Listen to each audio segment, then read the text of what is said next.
အားလုံးမင်္ဂလာပါဒီဗီဒီယိုမှာတော့ unit circle ဘောကအမှတ်၄ခုနဲ့ quadrant ၄ခုအကြောင်းကိုရှင်းပြမှာဖြစ်ပါတယ်ပထမအမှတ်က 1,0 ဆိုတဲ့အမှတ်ပါ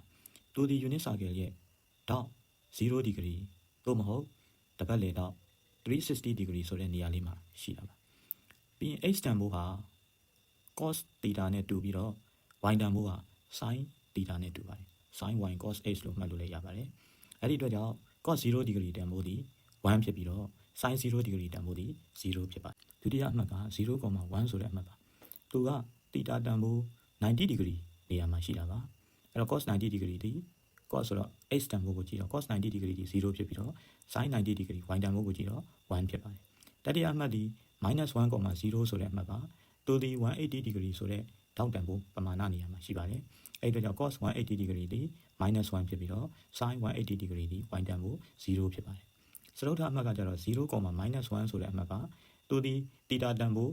270 degree နေရာမှာရှိပါတယ်အဲ့အတွက်ကြောင့် cos 270 degree ဒီ h တန်ဖိုးဖြစ်တဲ့အတွက်ကြောင့်0 sin 270 degree တန်ဖိုးဒီ y တန်ဖိုးဖြစ်တဲ့အတွက်ကြောင့် -1 ဖြစ်နေပါတယ်ပြီးတော့တစ်ဆက်တည်း၄ပိုင်းစိတ်၄ခုအကြောင်းလည်းသိထားဖို့လိုပါတယ်ပထမ၄ပိုင်းစိတ်ဟာ0 degree နဲ့90 degree ကြားမှာရှိပါတယ်ဒုတိယ၄ပိုင်းစိတ်ဟာ90 degree နဲ့180 degree ကြားမှာရှိပါတယ်တတိယ၄ပိုင်းစိတ်ဟာ180 degree နဲ့270 degree ကြားမှာရှိပြီးတော့စတုတ္ထ၄ပိုင်းစိတ်ဟာ270 degree နဲ့360 degree ကြားမှာရှိပါတယ်သူတို့ကို quadrant တွေလို့လည်းခေါ်ပါတယ်ခင်ဗျာဒါကြောင့် first quadrant ဟာ0 degree နဲ့90 degree ကြားမှာရှိပါတယ်အဲ့ဒီ first quadrant မှာ x ကော y ရောနှစ်ခုလုံးရဲ့လက္ခဏာ positive ပါအဲ့အတွက်ကြောင့် trigo အချိုး6ချိုးလုံးရဲ့လက္ခဏာဒီ positive ဖြစ်မှာဖြစ်ပါတယ် second quadrant ကကျတော့90 degree နဲ့180 degree ကြားမှာရှိပါတယ်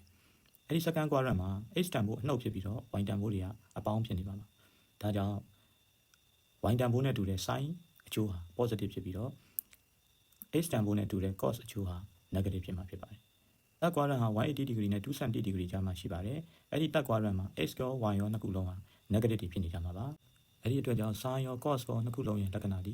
negative ဖြစ်ပြီးတော့ tan theta ဆိုတာက sin theta ကို cos theta နဲ့စားတာဖြစ်တဲ့အတွက်ကြောင့် negative ကို negative နဲ့စားတော့သူက positive ပြန်ဖြစ်ပါတယ်။စတုတ္ထ၄ပိုင်းစိတ်ဖြစ်တဲ့ fourth quadrant မှာတော့270 degree နဲ့360 degree ကြားနေရာမှာရှိပါတယ်။အဲ့ဒီ fourth quadrant မှာ h တန်ဖိုးက positive y တန်ဖိုးက negative ဖြစ်ပါတယ်အဲ့ဒီအတွက်ကြောင့် cos တန်ဖိုးဒီ positive ဖြစ်ပြီးတော့ sin တန်ဖိုးက negative ဖြစ်ပါတယ်ခင်ဗျာအားလုံးကိုကျေးဇူးတင်ပါတယ်